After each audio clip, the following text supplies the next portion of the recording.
Hey guys, today's video is about predictive coding. So predictive coding is fascinating. It makes a lot of sense.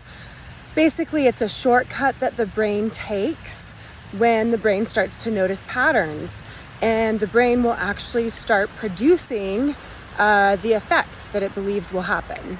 So for example, Dr. Schubiner taught about a man who was relating drinking coffee and having caffeine to his headache going away. And one day he just noticed that he was holding his cup of coffee and hadn't even drank any of it yet, and the headache started going away.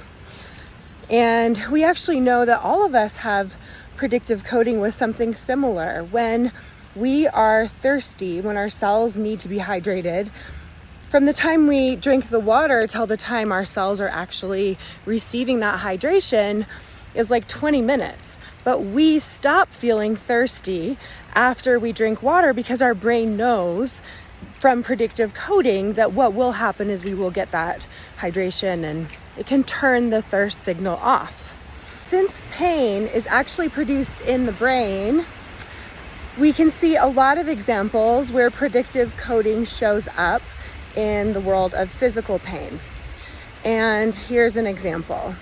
If I injured my back and I have pain with bending forward, then long after that injury has healed, 3, maximum 6 months, I could still get pain bending forward because my brain knows, or quote unquote knows, has taken this belief and this prediction of it hurting when I bend over. It's like Pavlov's dogs. They were trained to have a physiological response to something that was not related. So it's very easy though for us to relate bending down to pick something up and back pain, or bending forward and back pain. And especially because, you know, as a physical therapist, I told people all the time that is dangerous to backs to bend forward. So there's a lot of programming and prediction in the environment. Now that they've been doing studies on pain-free people and doing MRIs on the backs of pain-free people, they find that things like bulging discs are common. In 40-year-olds, 50% of pain-free 40-year-olds have a bulging disc on MRI.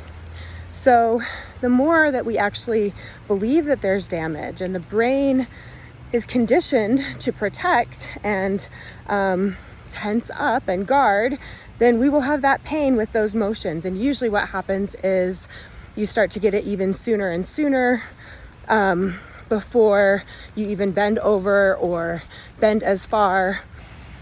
Here's a predictive coding example with food. Since with this work, we're also learning that food is not dangerous, but it's very easy to associate any kind of digestive issues or stomach upset or heartburn, things like that, with a food that you've previously eaten.